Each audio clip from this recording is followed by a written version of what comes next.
Okay. Ah, Sige po, tayo po ay sandaling manalangin mga kapatid. Isang mapagpalang araw po sa ating lahat, sa inyong lahat na nandyan sa live stream. Hallelujah, praise God. Tayo po ay sabay-sabay manalangin.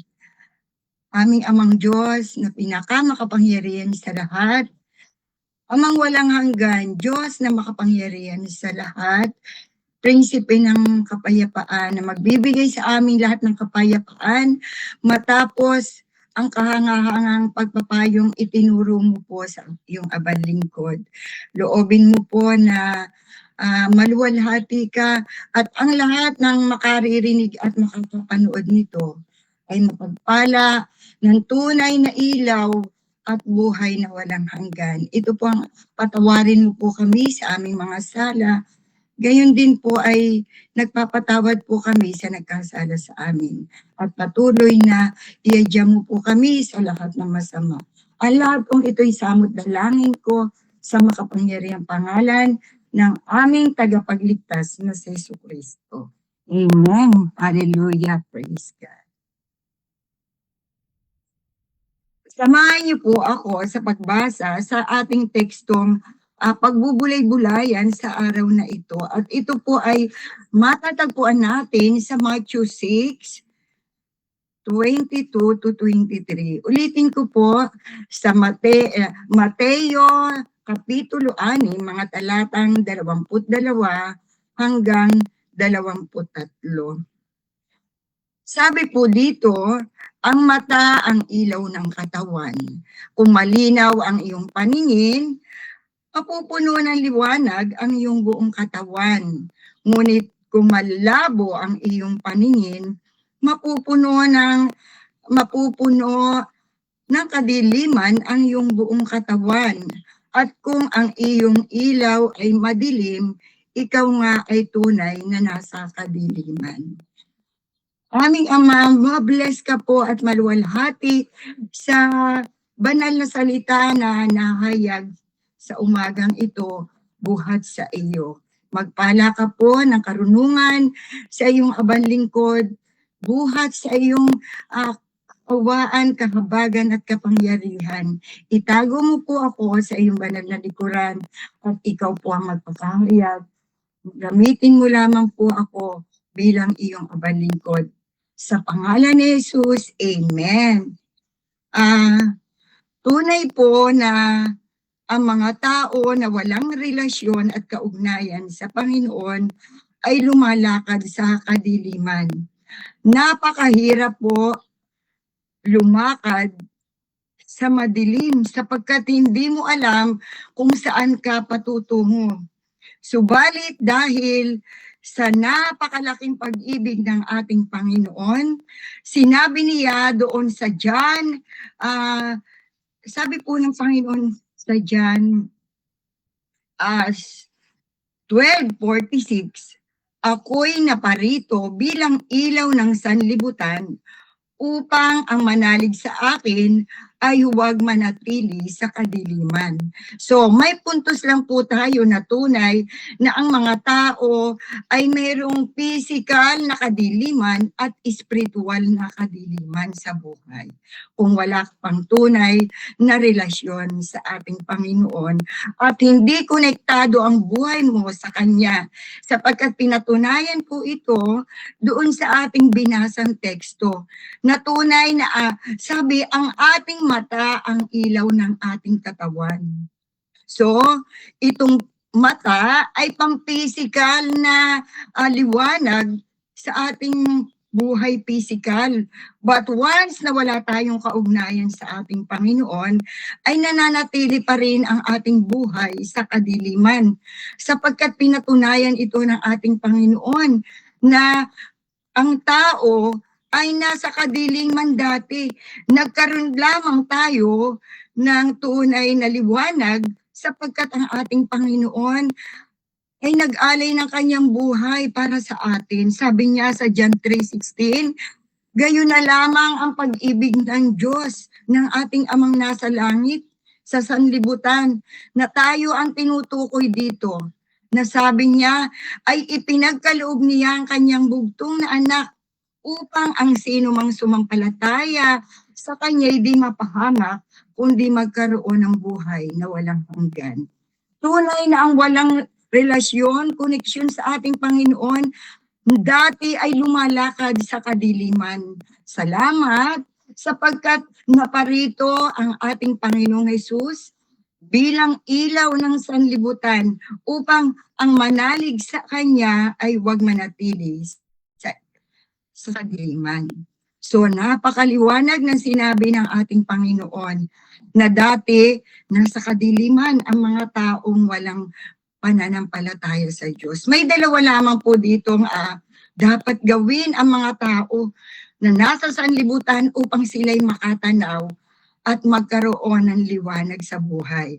Ang una po, ang sabi dito ay, ang sino mang naparito ang Panginoon bilang ilaw at upang ang sino mang manalig, ang una po, yung sino mang manalig sa Kanya ay hindi na mananatili sa kadiliman.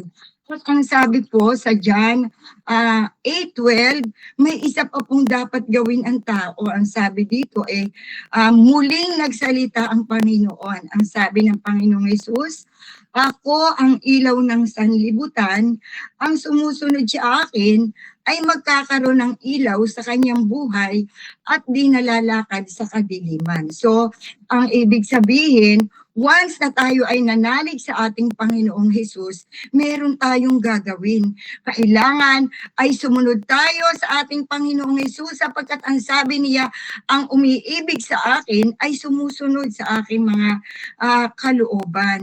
At ang sabi nga dito, ay bilang tayo naman na mga mananampalataya na nagkaroon ng ilaw sa ating buhay. Sabi nga, mula nang tayo'y sumunod sa ating Panginoong Hesus, nagkaroon na rin tayo ng ilaw sa ating buhay.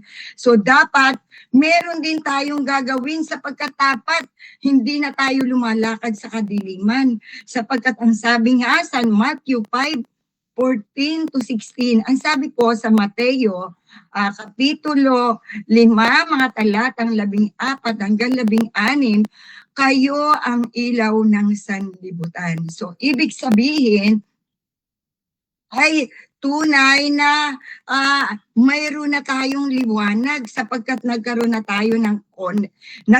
tayo o konektado na tayo sa liwanag. Ang ibig sabihin, bilang tayo na ay nagkaroon ng relasyon sa ating Panginoong Hesus, dapat tayo din ay maging isang tunay na ilaw ng sanlibutan.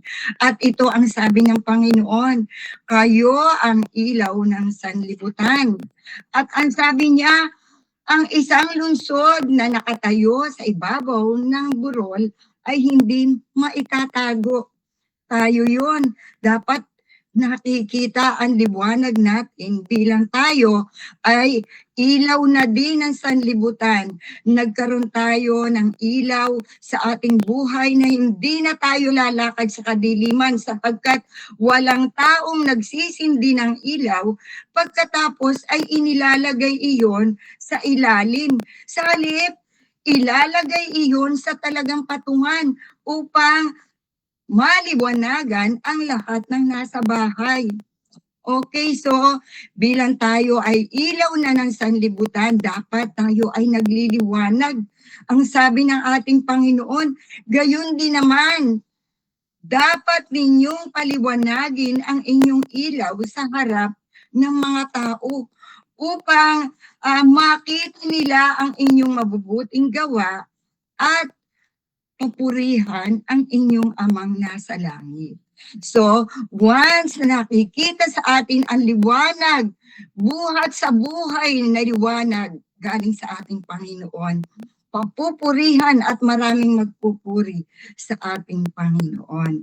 Napakaganda ng mensahe sa umagang ito sapagkat ang ating Diyos na dati ay na dati-rati nang iniibig tayo ay nagkaroon ng puwang sa ating buhay. Simula nang tayo'y magkaroon ng pananalig, at pagsunod sa Kanya.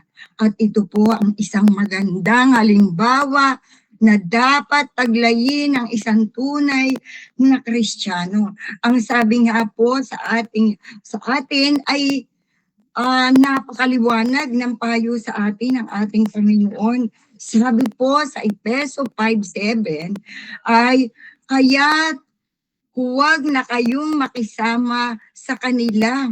Hindi ibig sabihin, once na tayo'y naging Kristiyano, hindi tayo makikisalamuha sa ating kapwa. So, makikisalamuha po tayo na dapat ay meron tayong pag-iingat. Sabi nga, ay huwag kayong makisama sa kanila na ang ibig sabihin, yung hindi nila mabubuting gawain ay huwag nating pakisamahan. Dati kayo'y nasa kadiliman, ngunit ngayon nasa kaliwanagan na sapagkat kayo'y nasa Panginoon. At pinapayuhan po tayo ng Panginoon, mamuhay kayo ngayon ang nararapat sa mga taong nasa liwanag. Sabi po doon pa sa kasunod, sapagkat pawang mabuti, matuwid at totoo ang ginagawa ng namumuhay sa liwanag. Iyon po ang ginagawa ng mga taong nasa liwanag. At ang sabi pa, sikapin ninyong matutuhan kung ano ang kalugod-lugod sa Panginoon. So, kailangan bilang Kristiyano, matuto tayong magsikap na makasunod sa kalooban ng Diyos. At ang sabi pa sa 11, huwag kayong makibahagi sa mga gawain ng kadiliman.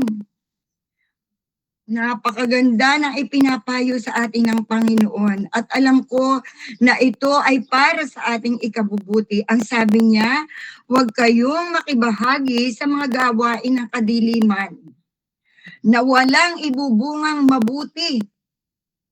Sa halip, ibunyag ninyo ang mga iyon. At malalantad ang lahat dahil sa liwanag. Dahil sa ating Panginoong Hesus na nagpalaya sa ating sa kadiliman at ngayon tayo ay lumalakad sa kaliwanagan. Na dati-rati ang buhay natin, akala natin ay tayo ay nasa liwanag, hindi pala. Sapagkat once na wala kang kaugnayan sa ating Panginoon, wala kang pananampalataya at wala kang pagsunod, nadun ka sa kadiliman. At ikaw ay lumalakad sa dilim. Nakakatakot pong lumakad sa dilim sapagkat alam ninyo kung saan kayo mapupunta sa walang hanggang kapahamakan sapagkat hindi mo alam na ang ginagawa mo, nakala mo ay nakakabuti sa iyo, ang dulo pala nito ay walang hanggang kaparusahan. Kaya sinasabi sa atin na mananampalataya, hindi lang sa atin at sa lahat na nakikinig, na dapat tayo Kristiyano ay gumising. Paano po ba gumigising ang tao? Meron pong nakagising na nakahiga pa rin. Hindi pa rin siya bumabangon kahit gising na siya. Kahit alam niya ang mabuti, kahit alam niya yung tama at pinaka-the best para sa kanya, wala siyang ginagawa kundi nakahiga pa lang. Dapat po tayo ay gumising. Once na gumising po ang tao, dapat siya ay bumangon. At yung number 3, kapag tayo po ay nakabangon na, kailangan sa ating paglakad sa daigdig, sabi sa number 3, maging maingat po tayo. Sapagkat kahit tayo Kristiyano, hindi natin namamalayan minsan, tayo pala'y nadadala pa rin ng kadiliman ng sanlibutan.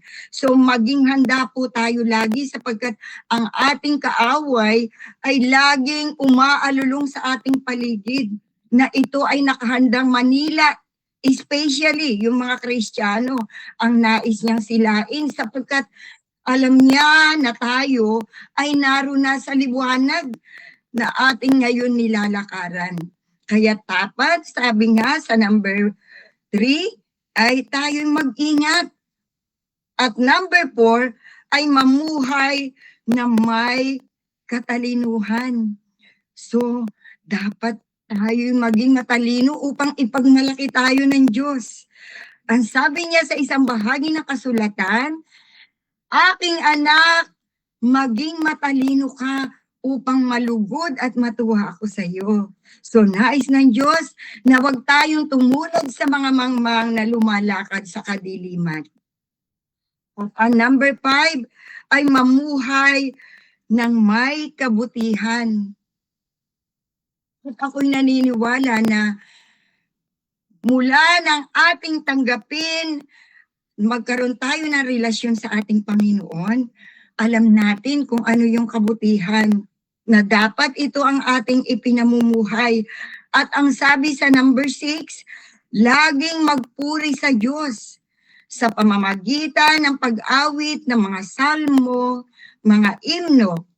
At number 7 ay manalangin sa lahat ng pagkakataon, sa lahat ng oras.